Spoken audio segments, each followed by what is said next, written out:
Thanks for being here, comment why so I know you are ready, and listen to me tell the whole story. The Grand Harbor Hotel rooftop was exactly the kind of place my family loved. It was loud, expensive, and completely devoid of any real warmth. Crystal chandeliers hung from a reinforced glass canopy, catching the fading New York sunset. A jazz trio played smoothly in the corner, providing the perfect soundtrack for rich people making deals disguised as polite conversation. This was my brother Elijah's engagement party. 70 of the city's most elite real estate developers, politicians, and socialites were crammed onto that terrace. I sat at table 9. It was the table closest to the kitchen doors, reserved for distant cousins and people my parents felt obligated to invite but didn't want to look at. My girlfriend, Olivia, sat next to me. She looked beautiful in a simple, unbranded navy dress, her hair pulled back. She didn't have the heavy diamonds or the aggressive designer labels that every other woman in the room wore as armor. She just had this quiet, unbreakable calm about her. At the head table, my father, Robert, stood up. He tapped his knife against his crystal champagne flute. The sharp clinking sound cut through the jazz music and the low hum of voices. The room immediately fell silent. Everyone wanted to hear what the CEO of Henry Real Estate Group had to say. My father smoothed the lapels of his custom tuxedo. He looked out over the crowd, his chest puffed out, radiating that terrifying arrogance I had known my entire life. He raised his glass toward Elijah, who was sitting next to his fiancée, wearing a smug smile. To Elijah, my father began, his voice booming across the terrace. To our successful son, our pride and joy, the man who is going to take this family's legacy into the next century. The crowd erupted in polite applause.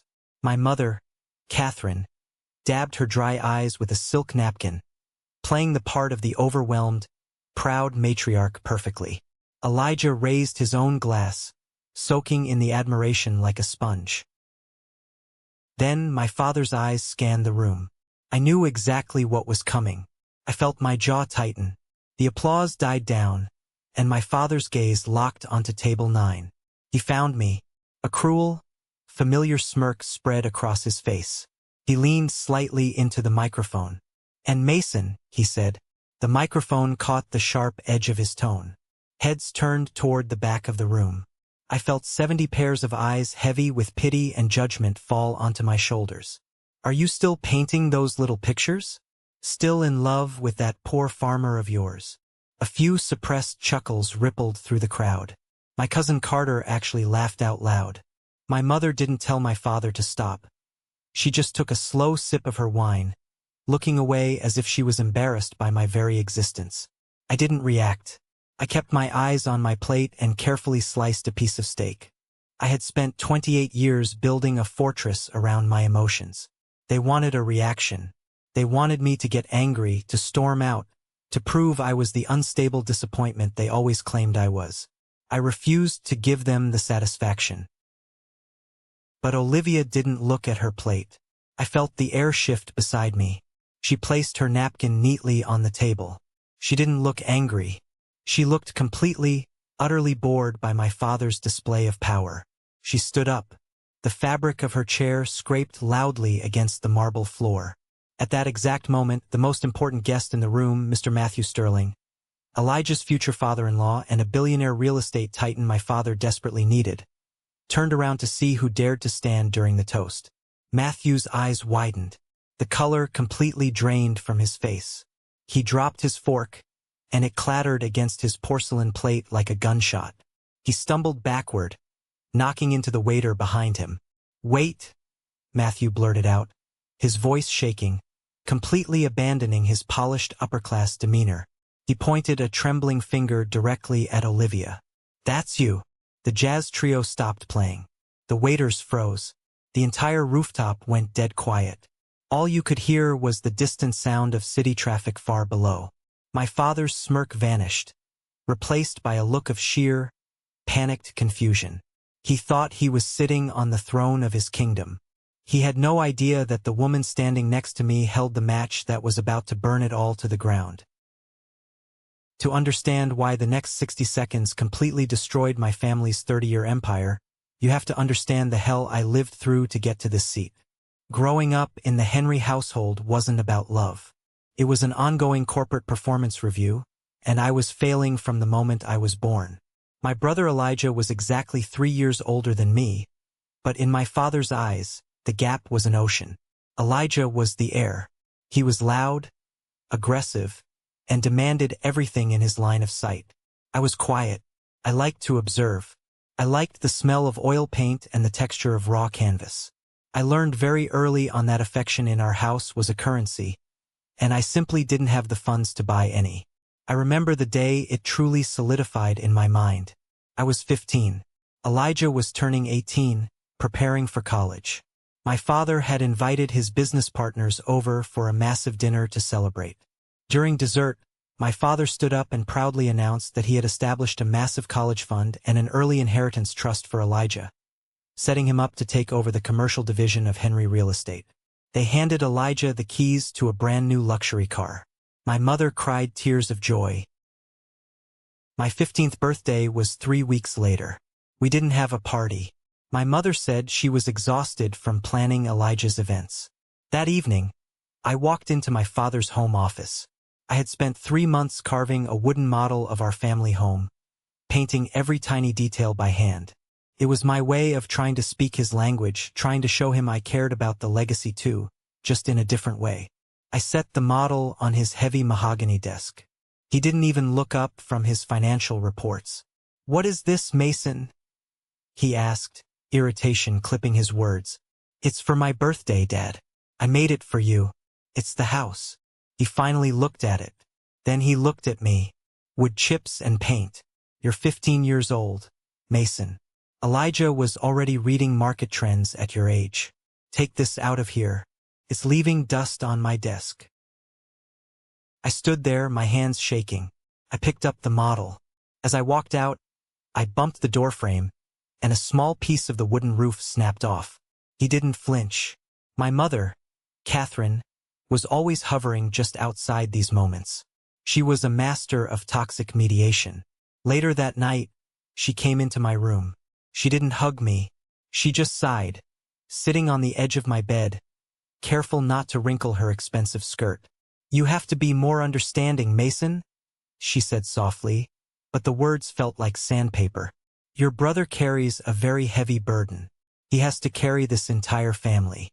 He has to be strong. Your father just wants to make sure you aren't a distraction." A distraction. That was my official title. I wasn't a son.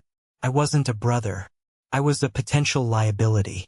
They poured every ounce of their resources, their praise, and their energy into Elijah. When Elijah got a C in high school math, my parents hired 3 private tutors and blamed the teacher. When I won a regional art competition, my mother threw the certificate in a drawer because it cluttered the countertops. The tilted scale of our family eventually pushed me completely out of their orbit. I realized that if I stayed, I would spend my entire life starving for a drop of water in a desert they controlled. So I stopped asking. I stopped showing them my work. I packed up my paints, put my head down, and built a wall between my heart and their expectations. When I graduated college, I didn't ask for a dime of that inheritance. I didn't want their money because their money always came with a receipt. I took a job as an art teacher at an underfunded community center in a rough neighborhood on the outskirts of the city. I spent my days handing out cheap watercolors to kids who had harder lives than I could ever imagine. I showed them how to mix colors to create light in the darkness. I was making a fraction of Elijah's starting salary.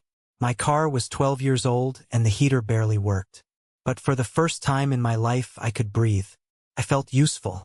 I felt real. I thought I had safely escaped their crosshairs. I was wrong.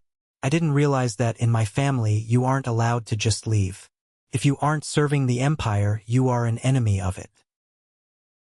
If my father was the hammer in our family, my Uncle Joseph was the poison gas.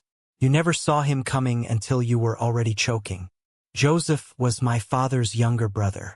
He didn't have the business acumen to run the company, so my father kept him around on the board of directors out of a twisted sense of pity and control.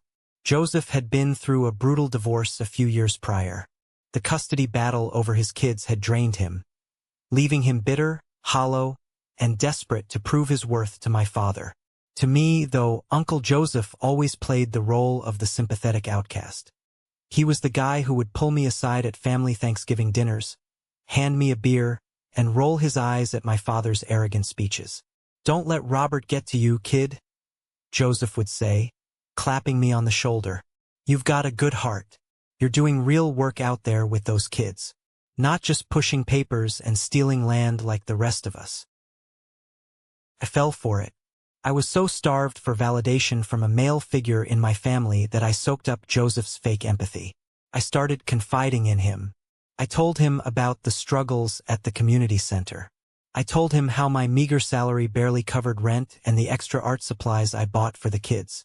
I told him about my fears, my doubts, and my desperate hope that maybe, one day, my parents would just accept me for who I was. He listened. He nodded. He told me I was brave. Then, one rainy Tuesday evening, the illusion shattered. I had gone to my father's corporate headquarters. It was something I rarely did, but the community center's roof had caved in after a storm. We needed $10,000 just to keep the doors open. I had swallowed every ounce of my pride to go there and ask my father for a charitable donation. Not for me, for the kids. The receptionist, who didn't recognize me, told me to wait outside my father's massive corner office. The heavy oak door was slightly ajar. I raised my hand to knock, but the sound of my own name froze me in place. It was Uncle Joseph's voice. "I'm telling you, Robert, the kid is cracking," Joseph said, laughing. It was a cruel, sharp laugh I had never heard him use around me. "He was whining to me yesterday about how he can't even afford paint. His salary is a joke.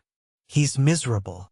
"Good," my father's voice replied, cold and unbothered. "You need to squeeze him?" Joseph pressed on, sounding eager, desperate to please his older brother. "Don't give him a dime. Cut off his health insurance policy from the family trust. Starve him out. Give it 6 months, and he'll come crawling back here begging for a mailroom job. He's weak, Robert. You just have to break his spirit a little more." I stood in the carpeted hallway, the rain dripping from my coat onto the pristine floor. My chest tightened so hard I thought my ribs would crack. The betrayal tasted like ash in my mouth. Joseph wasn't a safe harbor. He was a spy. He was collecting my vulnerabilities and handing them to my father as ammunition, trading my pain for favor in the family hierarchy. I slowly lowered my hand. I didn't knock. I turned around and walked out of that building, stepping back out into the freezing rain. I didn't cry. The sadness had burned away, leaving behind a cold, hard clarity. My uncle's betrayal forced me to see the absolute truth. I was entirely alone. There were no secret allies in my bloodline. There was no hidden reservoir of love waiting to be unlocked. They viewed my independence as an insult, and they would actively work to destroy my life just to prove a point. That night, I sat in my freezing apartment, staring at my bank account. I had $86 to my name. The community center was falling apart. My family was actively plotting my failure. I was at the absolute bottom. I had nothing left to lose. And that is exactly when you become dangerous. I stopped looking backward. I stopped waiting for an apology that was never going to come. I poured every ounce of my anger and my energy into my work. I started applying for independent grants. I worked nights at a hardware store to buy supplies for the kids. I built calluses on my hands and armor over my heart. I thought I had seen the worst they had to offer. But my mother still had one final lesson to teach me about conditional love. 2 years after the incident with Uncle Joseph, something incredible happened. Despite the lack of funding, my students at the community center created a mural project that caught the attention of the mayor's office. It was a massive piece depicting the history of our city through the eyes of its working-class immigrants. Because of that mural, I was nominated for a National Urban Arts Education Award. It was a huge deal. There was going to be a formal banquet downtown. The mayor was presenting the awards. For the first time in my life, my work was being validated on a massive scale. I wanted my mother there. Even after everything, that stupid, childish part of my brain still craved her approval. I mailed a formal invitation to the house. A week later, she called me. "Mason, darling," she purred into the phone. "I got your little invite. I am so proud of you. I really am. Are you coming?" I asked, gripping the phone tight. "Of course. Your father is busy with a merger, but I wouldn't miss it. I already bought a new dress. For a month, I let myself believe it. I bought a cheap suit from a thrift store and had it tailored. I saved up to buy an extra ticket for her so she could sit at the nominee table with me. I told my students my mother was coming. I was 30 years old, and I was excited that my mom was coming to see me get a trophy. It sounds pathetic now, but it was the truth. The night of the banquet arrived. The hall was beautiful. My students were dressed in their Sunday best, buzzing with excitement. I stood by the grand entrance doors, watching the expensive cars pull up. The clock hit 7. Then 7:30. The ceremony started. I sat at my table, staring at the empty chair next to me. The heavy silence of that empty seat drowned out the music and the speeches. When they called my name to go up to the stage, I smiled for the cameras. I gave my speech. I looked out into the crowd of hundreds of cheering people, but all I saw was a void where my mother should have been. I checked my phone in the bathroom after the ceremony. No missed calls. No texts. The next morning, I drove to my parents' estate. I didn't call ahead. I walked through the front door and found my mother in the sunroom, drinking coffee and flipping through a bridal magazine. She looked up, startled. "Mason, what are you doing here?" "You didn't show up," I said. My voice was eerily calm. She sighed, putting the magazine down. She looked annoyed, not apologetic. "Oh, Mason, please don't be dramatic. I texted you. You didn't." "Well, I meant to." She waved her hand dismissively. "Yesterday was an absolute nightmare. Elijah's fiancée, Sarah, had a total meltdown over her wedding dress fittings. She was crying hysterically.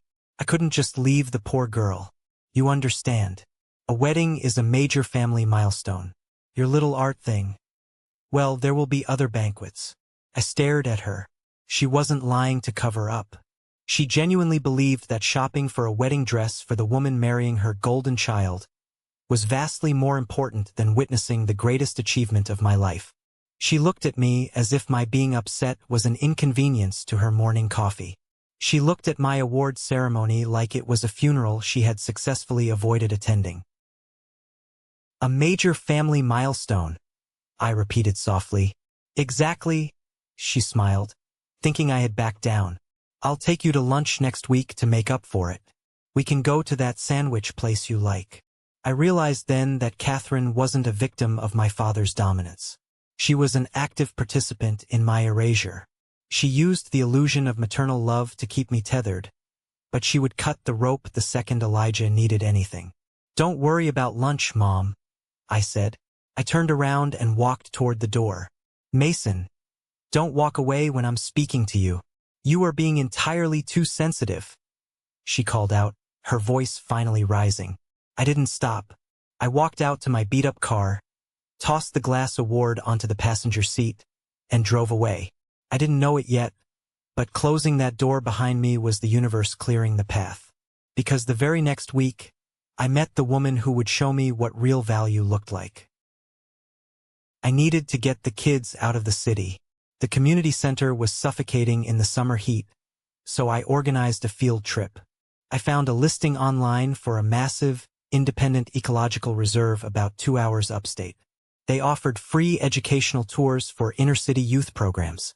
We drove up in a rented yellow school bus. The moment we passed the iron gates of the reserve, the concrete jungle vanished.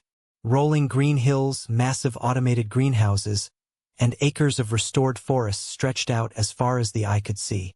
The kids pressed their faces against the glass in awe. We parked near a large, rustic barn that served as an educational hub. A woman walked out to meet us. This was Olivia. She wasn't wearing a blazer or holding a clipboard. She was wearing faded denim overalls, heavy rubber work boots caked in fresh mud, and a worn-out flannel shirt rolled up to her elbows. Her hair was tied back in a messy braid, and she had a smudge of dirt across her left cheek. She held a heavy wooden crate of seedlings against her hip like it weighed nothing. "You must be Mason," she said, setting the crate down and wiping her hand on her jeans before shaking mine. Her grip was firm. Her eyes were sharp, intelligent, and incredibly warm. "I'm Olivia. I manage the grounds." For the next 4 hours, I watched this woman captivate 30 chaotic teenagers. She didn't talk down to them. She handed them shovels. She let them get their hands deep into the dark, rich soil. She taught them how a dying ecosystem could be brought back to life if you just paid attention to what the roots needed. I was mesmerized. In my world, women dressed to intimidate. My mother and the women my brother dated wore their wealth like armor, constantly calculating the net worth of everyone in the room. Olivia didn't care about any of that. She was grounded. She was real. During the lunch break, while the kids ate sandwiches on the grass, I walked over to where she was repairing a drip irrigation line. I handed her a bottle of water. "You're good with them," I said, sitting on an overturned bucket. "They're good kids," she replied, taking a drink and wiping her forehead with the back of her arm. "They just need to know that growth takes time. People in the city expect everything instantly. Out here, you have to be patient. You have to nurture things." We started talking. Really talking. I didn't tell her about my father's empire or my brother's luxury cars. I told her about my art. I told her about how hard it was to keep the center funded. I told her about the exhaustion of trying to prove my worth to people who refused to see me. She listened.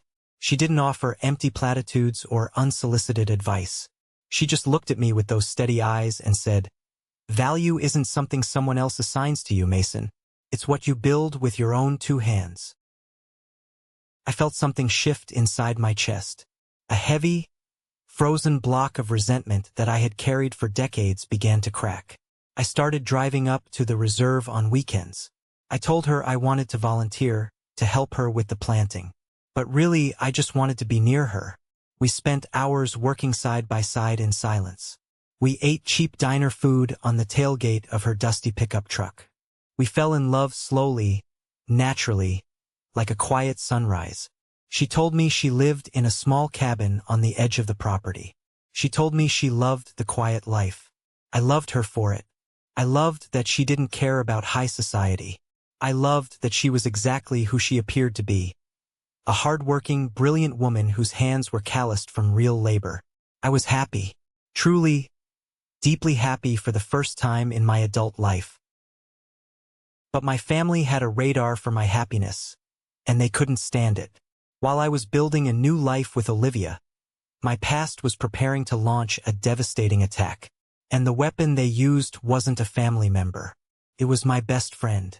John was the manager of the community center. We had worked side by side for 5 years.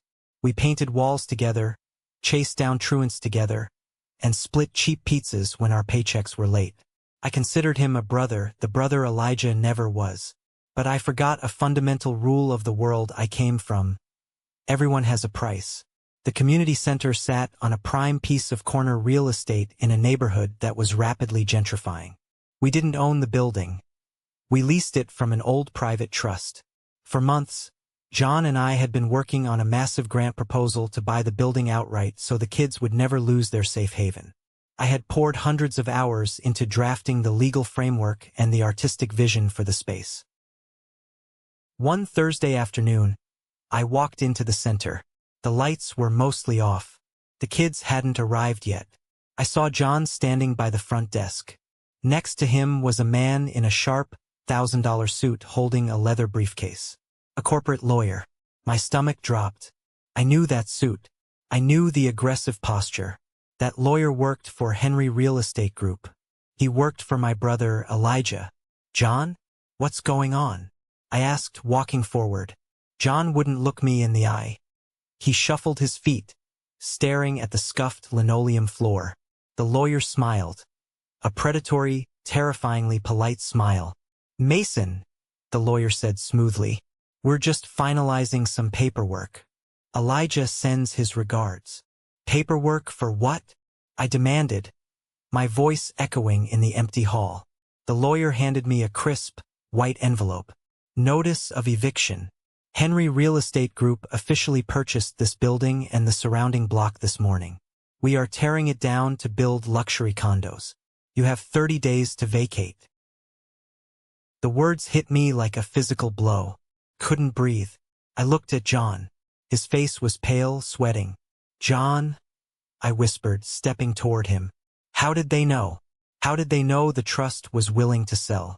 We were the only ones who had the contact information. We were submitting our grant tomorrow. John finally looked up. His eyes were defensive, hard. Look, Mason, be reasonable. We were never going to get that grant. We're bleeding money. Your brother, he reached out to me. He offered me a way out. A way out. I yelled, the anger finally bursting through my chest. You sold us out? For what? A promotion. John spat back, his voice rising to match mine. He offered me a director-level position at Henry Group's philanthropic wing. 6 figures, Mason. Benefits. A real office. I can't eat noble intentions. I have a mortgage. I felt the blood rushing in my ears. Elijah didn't even want this neighborhood. It wasn't his usual demographic. He bought this building for one reason and one reason only, to destroy the only thing I had built, to force me to my knees, and he used my best friend to hold the knife. You didn't just sell out a building, John, I said, my voice dropping to a dangerous, shaking whisper. You sold out 300 kids who trusted you. They're your family, Mason. John deflected, grabbing his jacket. Take it up with them. I'm done playing savior. He walked out the door with the lawyer. I stood alone in the dark hallway of the center.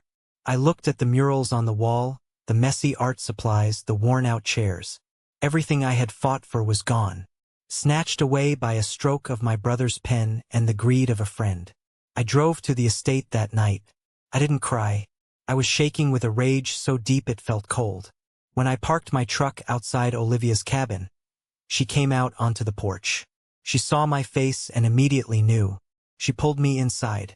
She didn't ask questions. She just held me while I finally broke down. I told her everything. I told her how Elijah had bought the building. I told her about John's betrayal. I told her how my family would never, ever stop punishing me for refusing to bow to them. I have nothing, I whispered, burying my face in my hands. I'm 28 years old, and they just wiped me out. Olivia knelt in front of me. She took my hands, my shaking, paint-stained hands, and held them tightly in hers. Her eyes were completely clear, completely devoid of fear. They didn't wipe you out, Mason, she said softly, but with a terrifying intensity. They just made the biggest mistake of their pathetic lives. I didn't understand what she meant then. I just thought she was trying to comfort me. I had no idea that beneath the flannel shirt and the dirt on her boots, the woman holding my hands possessed enough power to crush my father's empire into dust. Next week is Elijah's engagement dinner, I said, my voice hoarse. My parents want me there to parade their victory. They want me to show up broken. Olivia stood up, her jaw set into a hard, unyielding line. We're going, she said. Olivia, no. You don't know these people. They will tear you apart just to get to me. She smiled. It wasn't a warm smile. It was the smile of a predator watching a trap spring shut. Let them try, Mason. I think it's time I formally met your family. I should have known better than to bring Olivia to the family dinner leading up to the engagement party. It was a private affair at my parents' estate. Just the immediate family. A warm-up round for the main event. My mother insisted I bring my little friend so she could evaluate her. I tried to tell Olivia we could skip it, but she was adamant. We arrived at the mansion on Friday night. Olivia didn't dress up. She wore clean dark jeans, a plain white sweater, and a pair of leather boots that had clearly seen miles of dirt roads. Beside the marble pillars and the European sports cars in my father's driveway, she looked like an alien.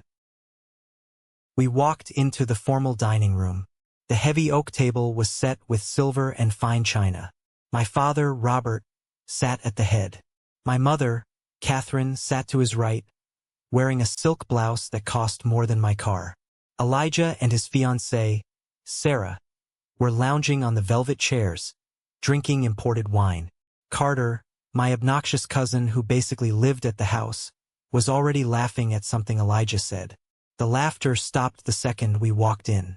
5 pairs of eyes snapped to Olivia. I watched them perform a visual autopsy on her. They took in her unstyled hair, her lack of jewelry, the sensible boots. I could practically hear the cash registers in their heads ringing up a total of $0. Well, my mother broke the silence, her voice dripping with artificial sweetness. You must be Olivia. Mason has told us absolutely nothing about you. Good evening, Mrs. Henry, Olivia said politely, taking the seat I pulled out for her at the far end of the table. Dinner was a masterclass in psychological warfare. They didn't insult her directly. They used the passive-aggressive scalpel that wealthy people perfect over decades. So, Olivia, Elijah started, swirling his wine glass. Mason says you work out at that nature reserve. What exactly do you do? Rake leaves? Give tours to toddlers? Carter snickered. I manage the grounds and oversee the operational health of the estate, Olivia answered calmly, slicing her chicken. Her voice didn't waver. Operational health? My father scoffed, not even looking at her. Sounds like a fancy way of saying you're a farmer. It's manual labor. Noble, I suppose, for people who don't have the capacity for high-level strategy. My jaw clenched. Dad, don't. Don't what, Mason? My father snapped, his eyes flashing toward me. I'm making conversation. We are simply trying to understand how someone with her background expects to build a future. Unless, of course, the plan is to simply attach herself to someone whose last name is Henry. The implication was clear. They thought she was a gold digger, which was hilarious, considering my bank account was currently overdrawn by $14 thanks to Elijah getting me evicted.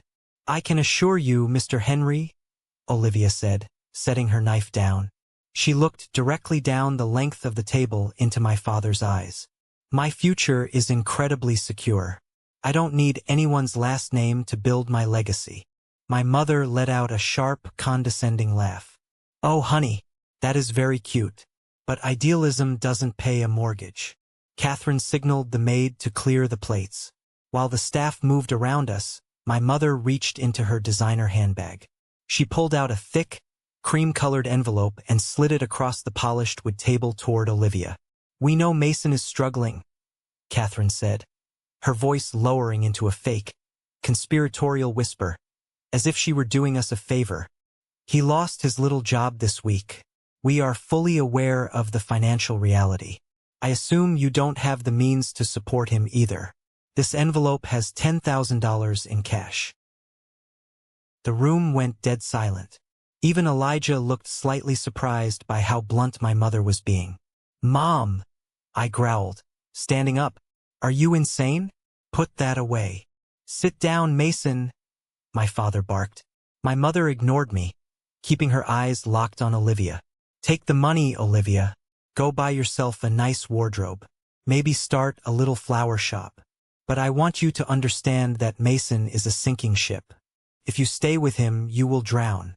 Take the envelope, and leave our son to figure out his own mess. It was the ultimate insult. She was trying to buy off my girlfriend right in front of me. I felt the veins in my neck throbbing. I was about to flip the heavy dining table over. But Olivia placed her hand on my arm. A gentle, firm pressure. Stand down. She didn't look angry. She looked at my mother with a mixture of amusement and deep, profound pity. Olivia picked up the envelope. She felt the weight of the cash inside. Then, she tossed it casually back across the table. It slid and stopped perfectly in front of my mother's plate. Mrs. Henry, Olivia said, her voice smooth and chillingly calm. Keep your money. You're going to need every single penny of it very soon. My parents froze. Carter stopped chewing. They didn't know how to process a threat delivered with a smile from someone they considered a peasant. What is that supposed to mean? my father demanded, his face turning red. It means, Olivia said, standing up and smoothing her sweater. That dinner was lovely, but we have to leave. We will see you all at the engagement party on Saturday. She took my hand, and we walked out of the dining room. Nobody stopped us. Behind us, I heard my father yelling for the maid to take the money away, furious that his display of power had been swatted away like a mosquito. As we drove back in the dark, my hands were still gripping the steering wheel so hard my knuckles were white. You shouldn't have done that, I told her. They are vindictive, Olivia. Elijah will make it his mission to ruin you now. Olivia stared out the window into the night. Mason, your brother is playing checkers on a board he doesn't own. Let him try. The fallout from that dinner didn't take long. 2 days before the massive engagement party at the Grand Harbor Hotel, my phone rang. It was Elijah's private secretary, demanding I come to his office at the corporate headquarters immediately. I didn't want to go, but I knew ignoring him would only make the situation at the party worse. I wanted to protect Olivia from whatever ambush they were planning. I walked into the Henry Real Estate Group building. The glass walls, the marble floors, the men in sharp suits rushing past. It all felt like a machine designed to crush anything soft or human. I took the private elevator to the top floor.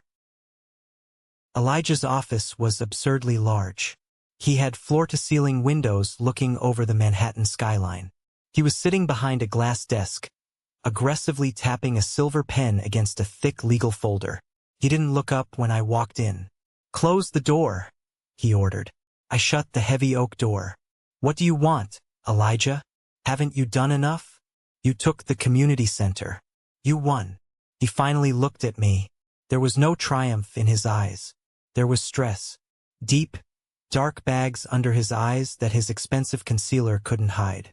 He looked like a man standing on a landmine, terrified to move a muscle. The center was business, Mason. "Grow up," he snapped. He threw the pen down. "I called you here to give you a warning about Saturday night. I told Mom we're coming. We aren't going to cause a scene if that's what you're worried about." "I am worried about you breathing the wrong way, Mason," Elijah said, leaning forward, resting his elbows on the desk. "This engagement party isn't just a party. It is the most important business merger this family has ever attempted. Matthew Sterling, Sarah's father, is the keynote guest." I knew who Matthew Sterling was. Everyone in New York knew. He was a ruthless billionaire, a self-made titan who controlled a massive chunk of the city's commercial zoning. "Matthew is traditional," Elijah continued, his voice tight with anxiety. "He cares about family optics. He cares about perfection. If he sees you and that dirt-kicking girlfriend of yours causing drama, it reflects poorly on me. And if it reflects poorly on me, the deal falls through." I crossed my arms. "What deal, Elijah? You guys have more money than God. Why are you sweating so hard?" Elijah hesitated. For a split second, the arrogant facade slipped, and I saw genuine panic. He rubbed his temples. "We need Matthew. Dad over-leveraged the company on a massive commercial development down in the harbor. We are bleeding cash, but there is a massive parcel of untouched land upstate. It's owned by a private conglomerate called the Eco Trust. If we can buy that land, the harbor development is saved. It's a billion-dollar pivot." I frowned. "And what does Matthew have to do with it?" "Matthew knows the CEO of the Eco Trust," Elijah explained, pacing behind his desk. "The CEO is notoriously private. Nobody knows their face, nobody has their direct number. They only deal through intermediaries. Dad has been begging Matthew for 2 years to set up a meeting. If the wedding goes smoothly, Matthew promised to broker the introduction next week." I stared at my brother. The great Henry Empire was a house of cards. Behind the custom suits and the arrogance, they were drowning in debt, begging another billionaire for a lifeline. "So," I said slowly, "you evicted my students and destroyed my life to make yourself feel big. While behind closed doors, you're begging for scraps?" Elijah's face flushed purple. He pointed a trembling finger at me. "Listen to me, you pathetic loser. You will show up on Saturday. You will sit at the back table. You will keep your mouth shut, and you will make sure that farm girl doesn't embarrass us in front of Matthew Sterling. If you ruin this for me, I swear to God, Mason, I will make sure you can't get a job sweeping streets in this city. Do we understand each other? I looked at his shaking finger. I felt absolutely nothing. No fear. No intimidation. Just a profound realization of how small he truly was. I understand perfectly, Elijah, I said. I turned and walked toward the door. Back table, Mason, he yelled after me. Keep her out of sight. I walked out of the building. The air outside felt cleaner. I took out my phone and called Olivia. She picked up on the first ring. Hey, I said. Elijah just gave me the rundown for Saturday. He's terrified we're going to embarrass him in front of his future father-in-law. Apparently, Dad desperately needs an introduction to some company called the Eco Trust. There was a long pause on the other end of the line. The silence stretched out for so long I thought the call had dropped. Olivia? You there? When she finally spoke, her voice was softer than usual, but it carried a weight that made the hairs on my arms stand up. I'm here, Mason, she said. Tell Elijah not to worry. Promise, Matthew Sterling and I are going to get along just fine. Saturday evening arrived. The sky over Manhattan was a bruised purple as we pulled up to the Grand Harbor Hotel. The valet took the keys to my beat-up car, looking at it like it was a disease among the line of Bentleys and Maybachs. I looked at Olivia as we stood outside the revolving doors. She had transformed, but not in the way my mother would have wanted. She wasn't dripping in diamonds. She wore a tailored, midnight blue dress that hit just below the knee. It was devoid of any logos, completely understated, yet the way it was cut screamed absolute, untouchable elegance. Her hair was swept up, and she wore a single, delicate silver necklace. She didn't look like she was trying to fit in. She looked like she owned the building. You ready for this? I asked, offering her my arm. I've been ready for this all week, she smiled, slipping her arm through mine. We took the gold-plated elevator up to the rooftop terrace. The doors opened to a wall of sound and light. Waiters in white gloves floated through the crowd carrying trays of champagne and caviar. The 70 guests were a sea of designer tuxedos and expensive gowns. The moment we stepped off the elevator, the invisible tripwires of my family's social radar went off. My cousin Carter was the first to approach. He was holding a drink, his face already flushed. Well, Carter smirked, looking Olivia up and down. Look who cleaned up. Did Aunt Catherine's envelope buy that dress? Or did you rent it? I stepped forward, my chest tightening, but Olivia gently squeezed my arm. She didn't even look at Carter. She looked right through him, treating him with the kind of dismissive silence you reserve for an annoying gnat.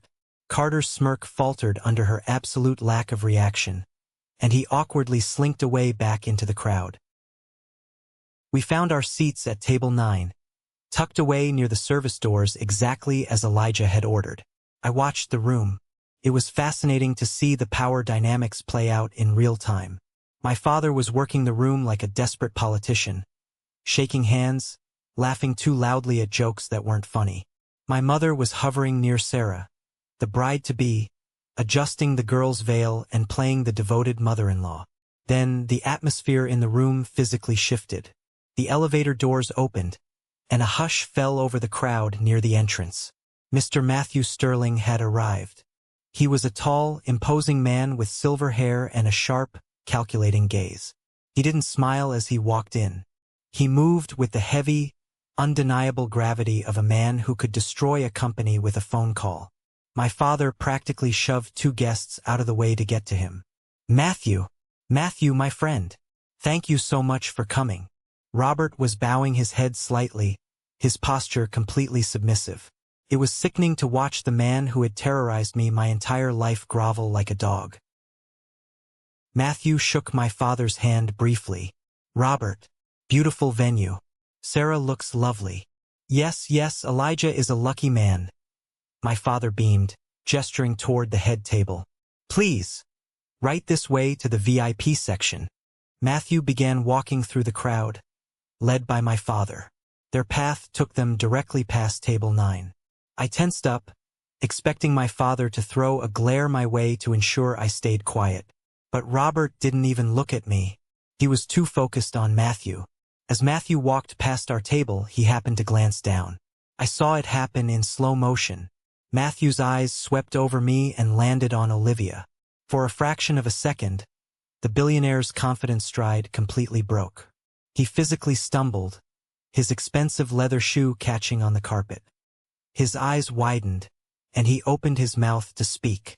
But before he could utter a word, my father enthusiastically grabbed Matthew's shoulder, steering him away. "And wait until you taste the catering, Matthew. We flew the chef in from Paris." Matthew was dragged toward the front of the room, but he kept looking over his shoulder, back at our table. He looked confused. He looked terrified. I turned to Olivia. She was calmly sipping her sparkling water, watching Matthew take his seat at the head table. A tiny, razor-sharp smile played at the corner of her lips. "Olivia," I whispered, the hair on the back of my neck standing up. "Why did Matthew Sterling just look at you like he saw a ghost?" She set her glass down. The jazz music swelled as the waiters began pouring the champagne for the toasts. "Because Mason," she said softly, her eyes locking onto my father at the front of the room. "He knows exactly who I am. And in about 5 minutes, your father is going to find out too." The glass in my father's hand tapped against the microphone. The room fell silent. The storm was here. The sharp ringing of my father's knife against his crystal champagne glass echoed across the rooftop terrace. The jazz band immediately stopped playing. The low hum of wealthy people discussing their investment portfolios and summer homes fell completely silent. Everyone turned their attention to the head of the table. My father, Robert Henry, stood tall, his custom tuxedo perfectly pressed, his chest puffed out with the kind of aggressive pride that only comes from thinking you own the world. He looked out over the 70 guests. He looked at the city skyline behind us. Then he looked at his golden child. "Ladies and gentlemen," my father began, his voice booming through the microphone, engineered to command respect. "We are gathered here tonight to celebrate the future, to celebrate my son, Elijah, and his beautiful bride-to-be, Sarah. Elijah has been the cornerstone of Henry Real Estate Group. He has just secured a massive promotion to executive vice president. He is a man of vision, a man of relentless drive, and the sole reason our family's legacy will dominate this city for the next 50 years. The crowd erupted into applause. People raised their glasses. Elijah sat there soaking it in, a smug, satisfied smile plastered across his face. My mother, Catherine, wiped a fake tear from her eye, playing the role of the devoted matriarch to absolute perfection. My father raised his hand, signaling for quiet. The applause died down. He wasn't finished. He needed a punchline. He needed a contrast to make Elijah shine even brighter. And in our family, I was always the contrast. His eyes scanned the room, sweeping past the billionaires and the politicians, until they locked onto table 9. My table, the table shoved near the kitchen doors. A cruel, familiar smirk spread across my father's face. He leaned closer to the microphone. "And then, of course, there is my other son, Mason," my father said. The microphone picked up the sharp, mocking edge in his tone. 70 pairs of eyes whipped around to look at me. I felt the collective weight of their pity and judgment pressing down on my shoulders. "Tell me, Mason," my father continued, his voice dripping with condescension. "Are you still playing with your little paints? Still dragging down the family name? And what about that poor farmer you brought with you tonight? Is she going to grow some carrots to pay your rent now that you don't have a job?" A ripple of cruel laughter washed through the crowd. My cousin Carter snorted into his drink. Elijah grinned. My mother didn't say a word to stop him. She simply took a slow sip of her expensive wine and looked away. They wanted me to break. They wanted me to yell, to storm out, to prove I was the unstable, overly sensitive disappointment they always claimed I was. I felt my jaw lock. My hands clenched into fists under the table. I was 28 years old, But in that moment, I felt like that 15-year-old kid holding a broken wooden house. But Olivia didn't flinch. She didn't look down at her plate. She didn't look embarrassed. She looked completely, utterly bored by my father's pathetic display of dominance. She calmly placed her linen napkin on the table. She stood up. The sound of her chair scraping against the marble floor cut through the lingering laughter like a knife. At that exact second, Mr. Matthew Sterling, the billionaire titan my father was desperately trying to impress, the man whose approval the entire Henry Empire depended on, turned around in his seat at the VIP table to see who had the nerve to stand up during the toast. Matthew's eyes locked onto Olivia. The blood completely drained from Matthew's face. He looked like he had just been struck by lightning. He dropped his heavy silver fork. It hit his porcelain plate with a loud, sharp crack that echoed across the dead-silent terrace. Matthew stumbled backward, his chair tipping over and crashing to the floor. "Wait," Matthew blurted out, his voice shaking, completely losing his polished, high-society composure. He pointed a trembling finger directly at my girlfriend. "Wait, that's you." My father's smirk vanished instantly. He lowered the microphone, looking back and forth between Matthew and Olivia in sheer, panicked confusion. Matthew didn't look at my father. He practically sprinted across the rooftop terrace, shoving past a waiter holding a tray of champagne. He stopped 2 feet in front of our table. This terrifying, powerful billionaire suddenly bowed his head, his posture completely submissive. "Ms. Olivia," Matthew stammered, his voice loud enough for the entire room to hear. "My God, I had no idea you were in New York. I had no idea you would be attending this event. Please, forgive the seating arrangement. This is completely unacceptable." The rooftop went so quiet you could hear the wind blowing off the harbor. My father gripped the edge of the head table, his knuckles turning white. "Matthew," my father called out, his voice cracking with forced nervous laughter. "Matthew, what are you doing? That is Mason's girlfriend. She works at a community garden upstate."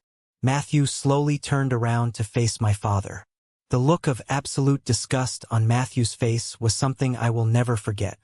"A community garden?" Matthew repeated, his voice dropping to a dangerous, icy growl. He marched back toward the head table, closing the distance between him and my father. "Are you completely out of your mind, Robert? Are you really this arrogant? Or just this stupid? I don't understand," my father stammered, taking a step back. "That woman," Matthew pointed back at Olivia, "is the founder and chief executive officer of the Eco Trust, the same Eco Trust that owns the 3,000 acres of commercial development land you have been begging me to help you buy for the last 2 years. She is the sole decision-maker for a multi-billion-dollar conglomerate. You have been calling my office every single day, practically in tears, begging for a 5-minute phone call with her to save your drowning company." The collective gasp from the 70 guests sucked the oxygen out of the room. My mother dropped her wine glass.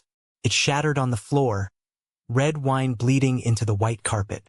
Elijah looked like he was going to vomit. Matthew wasn't done. He stepped right up to my father's face. "You invited me here tonight to convince me to broker a deal," Matthew sneered. "And then you stand up in front of this entire room and humiliate the very woman holding the financial rope you are hanging from. You called her a poor farmer. You insulted her partner. You are a clown, Robert. A pathetic, small-minded clown." My father's face turned an ashen gray. He looked at Olivia, his mouth opening and closing like a fish out of water. The realization of what he had just done hit him with the force of a freight train. He had just publicly executed his own legacy. Olivia walked out from behind our table. She moved with a slow, deliberate grace. The crowd parted for her like the Red Sea. She stopped in the middle of the room, looking up at the head table. "Mr. Henry," Olivia said, her voice smooth, calm, and carrying a lethal authority. "For 18 months, I have watched how you treat your son. I watched you belittle his art. I watched you mock his salary. I watched you actively try to destroy his life because he refused to worship your bank account. You judge the value of human beings by the price tags on their clothes. She paused, letting the silence suffocate my parents. I came here tonight to see if there was any redeeming quality left in this family, Olivia continued. There isn't. You will never get that meeting, Robert. You will never get that land. The Eco Trust will never do business with Henry Real Estate. Consider your harbor project dead. My father collapsed into his chair. He looked physically destroyed. My mother was openly weeping, her hands covering her face.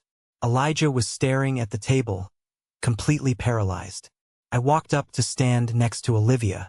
I looked at the three of them, the people who had made my entire life a miserable, exhausting test I could never pass. They looked so incredibly small. You spent my whole life telling me I was worthless, I said, my voice steady and loud enough for everyone to hear. You thought money gave you the right to treat people like garbage. You blew Elijah's college fund on bad investments, you hid your debts, and you used me as a punching bag to make yourselves feel powerful. I looked my father right in the eyes. I'm not angry anymore, I told him. I'm just done. I don't want your money. I don't want your name.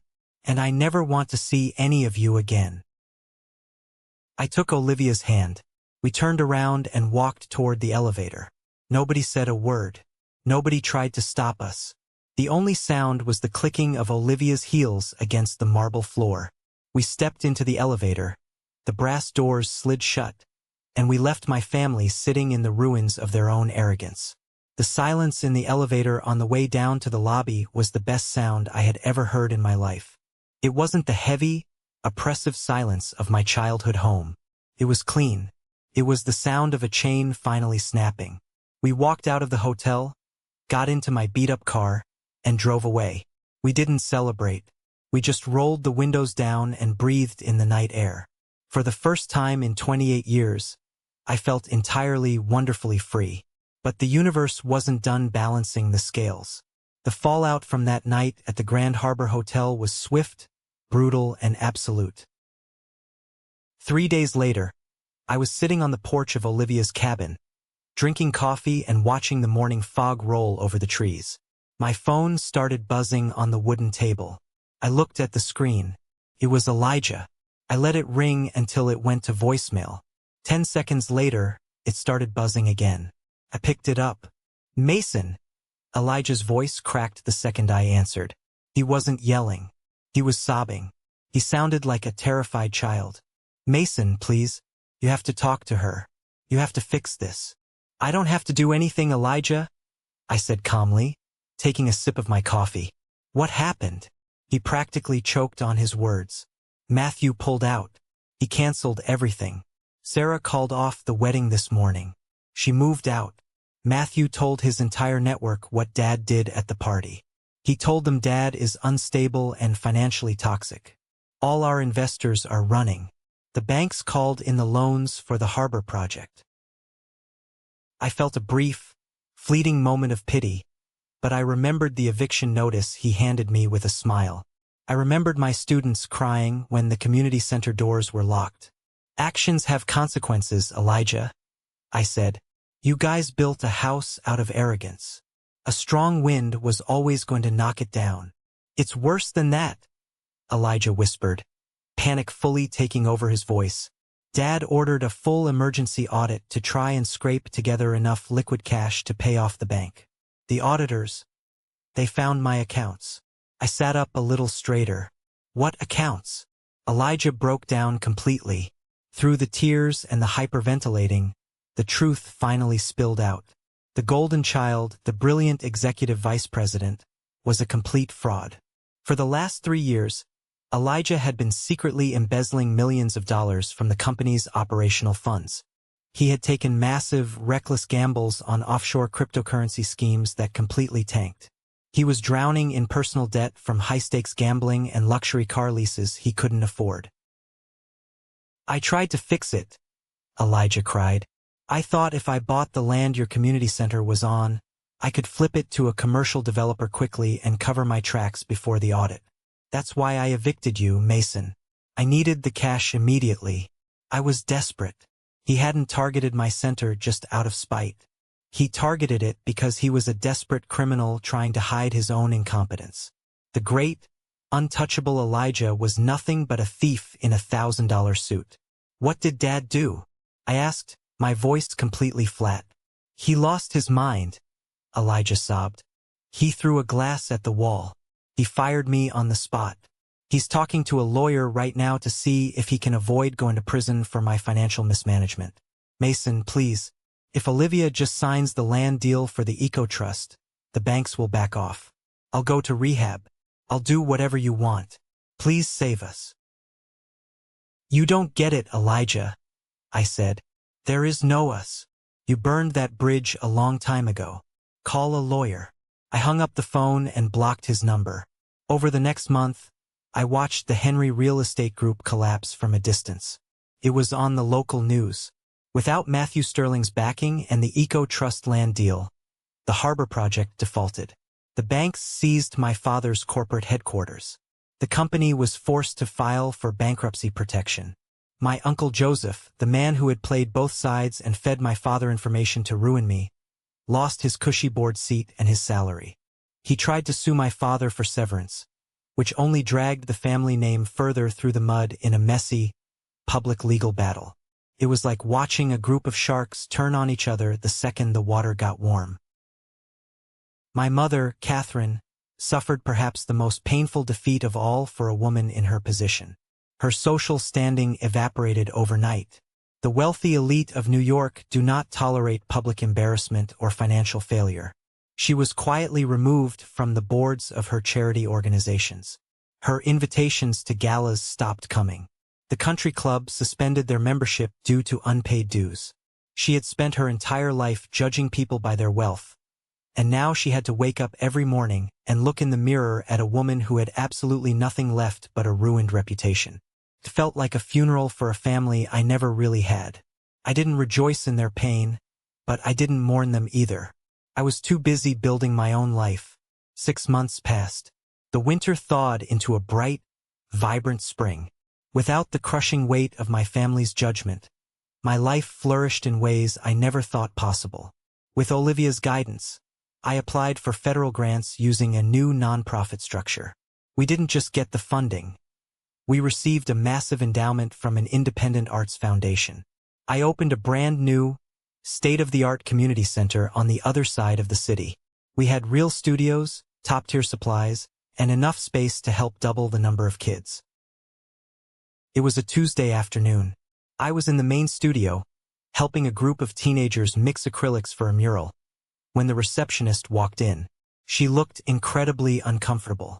Mason, she said hesitantly, there are 2 people in the lobby asking for you. They say they're your parents.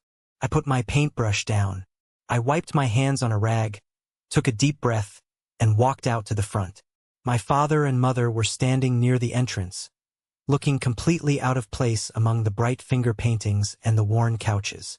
They looked like they had aged 10 years in 6 months. My father was wearing a suit, but it wasn't custom-tailored anymore. It looked slightly too big for him, hanging off his shoulders. His hair was thinner, his posture defeated. My mother looked small. She wasn't wearing any heavy jewelry, and she kept her eyes glued to the floor. I stopped 10 feet away from them. I didn't offer a hug. I didn't smile. I just waited. My father cleared his throat. He tried to muster up that old, booming CEO voice, but it came out raspy and weak. Hello, Mason, he said. What are you doing here, Robert? I asked. I didn't call him Dad. My mother flinched at the sound of his first name. She finally looked up at me, her eyes brimming with tears. Mason, please, don't be like this. We're your family. We've been through hell. Elijah is facing fraud charges. We had to sell the estate just to pay the legal fees. We're living in a condo in Queens. I read the news, I said, my voice completely void of emotion. What do you want? My father stepped forward, holding his hands up in a placating gesture. We want to apologize, Mason. We were wrong. We pushed you too hard. We didn't understand your path. But we're here now. We want to make things right. We want to be a family again. He paused, licking his dry lips. And We know you have influence with Olivia. The Eco Trust is expanding. They are looking for commercial project managers. I have 30 years of experience. Mason, if you could just put in a good word, just get me an interview with her. We could start over. I stared at him. It was almost funny. Even now, standing in the ashes of his own life, he couldn't see past his own greed. You aren't apologizing to your son, I said, my voice sharp and clear. You are apologizing to my connections. You are mourning your bank account, not your family. You don't miss me. You miss the power you thought you had over me. That's not true, my mother cried out, stepping forward. We love you, Mason. You are all we have left. You had me for 28 years. I fired back, the raw honesty finally pouring out. And you spent every single one of those years making sure I knew I was a disappointment. You missed my awards. You mocked my salary. You tried to bribe my girlfriend to leave me. You sat by while Elijah stole the building right out from under my kids. You didn't love me when you had millions, and you don't love me now that you're broke. You just need a life raft. My father looked at the floor. He knew I was right. That is my final offer, I interrupted, stepping back and pointing toward the glass doors. Leave my center. Now. They looked at my face. They saw the cold, unbreakable resolve in my eyes. The old Mason, the boy who craved their approval, was dead. They turned around and walked out into the busy city street, disappearing into the crowd. I watched them go, and I felt nothing but peace. That weekend, I drove upstate to Olivia's property. I thought I knew everything about her, but she still had surprises left. We were walking past the main greenhouses when she led me down a gravel path toward a massive, restored timber barn tucked behind a hill. I had never been inside it. She pulled a heavy set of keys from her pocket and unlocked the sliding wooden doors. She pushed them open, and the late afternoon sun flooded the interior. I stopped dead in my tracks. My jaw literally dropped. The barn was immaculate. The floor was polished concrete. And sitting perfectly spaced out in the massive room was a collection of cars that would make any billionaire weep. There was a pristine, silver 1964 Aston Martin DB5, a flawless, cherry-red classic Ferrari 250 GTO, and in the corner, a breathtaking vintage Porsche 911 sitting on blocks, half disassembled. I slowly walked inside, running my hand over the gleaming fender of the Ferrari. I looked back at Olivia, completely stunned. You own these? I stammered. She laughed, a bright, beautiful sound. She walked over to the Porsche and picked up a wrench from a nearby toolbox. I don't just own them, Mason. She smiled, her eyes sparkling. I restore them. It's my hobby. When I need to clear my head from running the trust, I come out here and get my hands dirty. I told you, I like fixing broken things. I stood there, looking at this incredible woman in her flannel shirt and boots, standing next to millions of dollars worth of classic cars she fixed with her own two hands. My family had spent their entire lives trying to project an image of wealth with leased luxury SUVs and flashy watches they couldn't afford. They were loud, hollow, and desperately insecure. Olivia was the definition of quiet luxury. She possessed real power, real wealth, and real talent, and she felt absolutely zero need to prove it to anyone. I walked over to her, took the wrench out of her hand, and pulled her into a kiss. I'm 30 years old now. It's been 2 years since that night on the rooftop terrace, 2 years since I walked away from the Henry Real Estate Group and everything attached to it. I was at the community center yesterday afternoon. One of my students, a quiet kid named Luke who reminds me a lot of myself at that age, ran up to me. He had spent 3 weeks working on a canvas. He proudly handed it to me. It was a painting of a massive, sprawling oak tree with deep, vibrant roots digging into the earth. At the bottom, in messy handwriting, he had written, "For Mr. Mason and Miss Olivia." I hung it right in the center of my office wall.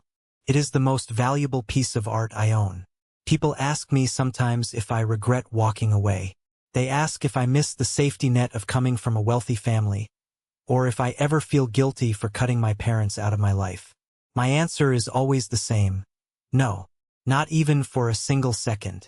Going through that fire taught me the most important lesson of my life. Blood does not make a family. Blood is just a biological lottery ticket. Family is about respect. It's about who stands beside you when you have absolutely nothing to offer them but your genuine self.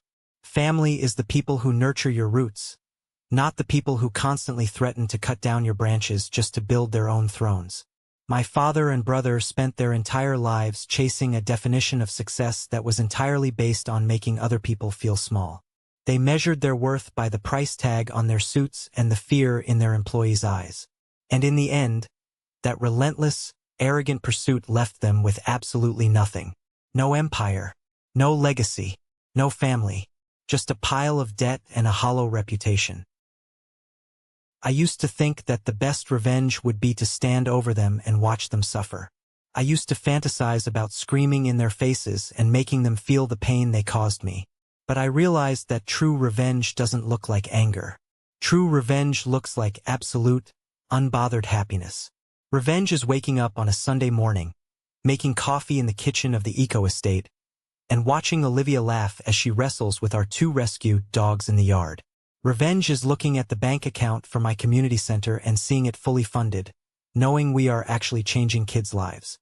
Revenge is looking in the mirror and knowing that every single thing I have, I built with my own hands and my own integrity. They wanted me to be a failure, and the greatest insult I could ever give them was to build a beautiful, peaceful life where their opinions, their money, and their existence simply do not matter anymore. Thank you for sticking around and listening to my story. I know it was a long one, but it felt good to finally get it all out there. I hope this resonated with you in some way. Whether you're dealing with a toxic workplace, fake friends, or a family that just refuses to see your true value, I hope you know that you don't have to stay in a room where you are constantly disrespected. You have the power to walk out that door and build your own table. Have you ever found yourself in a similar situation? Have you ever had to walk away from people you thought you couldn't live without, only to realize it was the best decision you ever made? I want to read your stories. Drop them down in the comments below. And finally, if you made it all the way to this exact second of the video, I want you to go down to the comments and just type the letter W. That stands for winner. It's our little secret code. It lets me know that you are part of the 1% Club, the group of amazing, dedicated people who stick around until the very end. When I see that W, I know exactly who the real ones are. Please hit that like button if you enjoyed the story, and make sure you follow the channel so we can hang out again. I've got a lot more stories to share with you all. Take care of yourselves, protect your peace, and I will see you in the next one.